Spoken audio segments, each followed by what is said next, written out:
Om Swastiastu Semutan. Ada yang bertanya di live TikTok saya, Jero, boleh nggak menikah sebelum menikah hamil duluan? Gitu dia. Apapun yang dilakukan itu kan terserah manusianya. Menurut aturan skalanya, bahwa menikah hamil duluan akan melahirkan leluhur sebelumnya yang tingkatannya paling bawah. Bisa tingkatan samar, wong samar atau terlihat namo-namo. Di sini akan mengalami keruntuhan orang tuanya di kemudian hari apabila tidak melakukan perbuatan-perbuatan keleluhurnya, melakukan penebusan-penebusan yang mantuk empuayangan, baik bapak, ibu, anak, mertuanya. Apapun alasannya, begitu kutukannya tiba, pasti akan mengalami dua kemungkinan, kalau gak cerai hidup, cerai mati. Itu yang akan terjadi apabila anaknya masih ada, sebaik apapun dia di dalam rumah tangga. Begitu kutukannya tiba, di sana dosa anaknya akan berbuat dosa lagi. Karena kelahirannya dari tingkatan kesucian Atman yang paling bawah. Karena Brahman, Atman, Akyam itu, Brahman dan Atman adalah bagian, itu adalah satu. Brahman memanifestasikan Atman, Atman memercikan roh di alam semesta ini, baik Atman yang berada di pohon kayu, binatang maupun manusia. Nah, disinilah roh leluhur yang melakukan perbuatan-perbuatan salah besar di saat kehidupannya, di sanalah bisa mengalami hal seperti itu. Karena di saat mereka menjalani kespiritualan, banyak melakukan kesalahan yang mantuk mempoyangannya terjun bebas, turun di bawah. Begitu mati, Jiwatman dan Paramatmanya bersatu di roh yang tingkatan paling bawah. Di sanalah bersatunya Atmanya. Karena di saat dia hidup, sejauh mana dia bisa mengangkat yang mantuk mempoyangannya. Maka sering saya sebutkan di sini, jangan bangga kalau sudah menjalankan spiritual. Kalau tidak taat, pelih agulian, itu akan menyebabkan fatal. Berhati-hatilah, tekunlah. Kalau nggak tekun, kalau nggak siap, jangan melakukan hal-hal yang kebatinan, kespiritualan. Belajar untuk membakti boleh, berdagang aja, tapi jangan melakukan hal-hal yang sulit diketahui kalau nggak bisa menyatukan diri dengan Jiwatman dan Paramatma. Di saat Tuhan melindungi kita, di saat Tuhan memberikan anugerah kepada kita, Atman, Sang Paramatma dan Sang Jiwatman itu akan menunggal dalam tubuh kita, baik lewat mimpi. Kalau kita tidak tahu, akan menunggal lewat mimpi berterbang, mimpi maksiat, mimpi macam-macam, mimpi dikejar. Nah, itulah keadaannya dewa yang mantuk empoyangannya di alam sunia.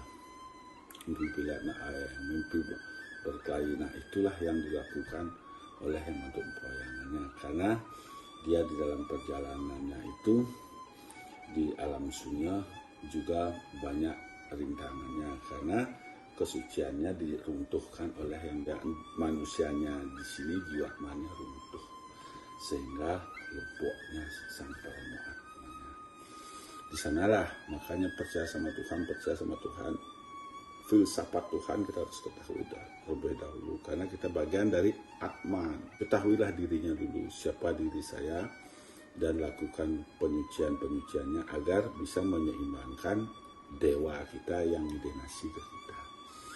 Di saat Tuhan mau melindungi kita, saat Tuhan Atman mau memberikan kita anugerah, beliau akan menunggal semua jiwa. Kalau kita bisa menunggalkan Sang Jiwatman dan Sang Paramatma, jangankan diri kita, seluruh masyarakat, bahkan seluruhnya bisa akan diberikan kerahyuan keselamatan. Dengan rebahan, tiduran, percaya sama Tuhan aja, tapi tidak melakukan apa-apa. Bersabar, tapi diam, percuma juga. Karena kejujuran, kesabaran, kita harus melakukan perbuatan, bukan diam dan nyinyir. Nah, di sini perlu diketahui, di saat Atman percikannya ada di tubuh manusia dan Paramo Atmo ada di Sunyaloka, apabila menunggal, apabila seimbang, menjadi kekuatan. Oke, ada 11 tingkatan kesucian Atman. 1 Sang Yang Widi, 2 Betara, 3 Dewa, 4 Ratu Gede, 5 Apsara Apsari, 6 manusia. Manusia itu tingkat 6, maka manusia memegang peranan menyeimbangi berbuah suah. 7 kalau 8 buta, 9 wong samar, 10 teriak, 11 nama-nama. Apabila perbuatan manusia buruk meruntuhkan yang mantuk bayangannya. Karena percikan Atman itu manusia diselimuti oleh kutukan dosa kelahiran, jadinya Atman itu bagi dua, sang Jiwatman yang ada roh manusia itu dan sang Paramo Atman di Sunaloko. Apabila bisa diseimbangkan antara Jiwatman dan Paramo Atmannya, di sini akan terjadi kebaikan. Apabila perbuatannya meruntuhkan sang mantuk membayangannya, begitu menyatu menunggal jadi penyakit. Apabila runtuh jadi bebayi, jadi urung samar, jadi teriak, dan begitu dia menunggal akan terjadi bebayi. Dia masuk lewat tulang ekor. Maka sering orang nyakitin bangkian, maka sering orang nyakitin sisik. Nah, di sana rezeki pun tertutup dibuatnya. Jadinya manusia akan sulit mendapatkan rezeki karena setiap fluktuasi Neptu 5 tahun sekali akan ada rezeki naik turun. Misalnya orang memiliki Neptu 7 kelahiran Selasa Wage, saat dia baru lahir sampai 6 tahun rezekinya tinggi, bapak ibunya yang dapatkan. Apabila setelah dia berumur 7 sampai 12 tahun jatuh rezekinya, ibunya sulit rezeki. Misalnya apabila dia sudah mau besar, umur dia 13 sampai 18 tahun, rezekinya lagi tinggi. Nah itu setelah 19 tahun sampai 24 tahun lagi runtuh. Setelah 25-30 sakit-sakitan dia. Setelah itu, setelah berumur 31 sampai 42 tahun, baru dia kebangkitan lagi. Nah, apabila Paramo Atmo dan Jiwatman menunggal, bisa seimbang akan terjadi kerahayuan. Apabila sang Paramo Atmo runtuh menunggal, di sanalah mengundang bencana, di sanalah mengundang penyakit. Di sini sakit manusia kalau dibiarkan lebih dari 2 tahun akan mengundang bencana. Malapetaka, susah, semuanya susah. Apabila sudah sakitnya manusia mengundang bencana, terjadi malapetaka kalau belum lebuh, belum mengalami kematian, belum juga melakukan perbuatan tobat, itu selesai bencana dan datang lagi bencana, lagi hilang, lagi datang bencana.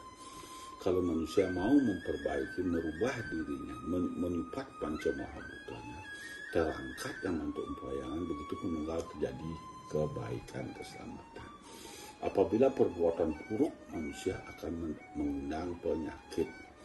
Jangan kalau orang sakti lewat di depan kita, orang sakit berbahaya akan menimbulkan sakit.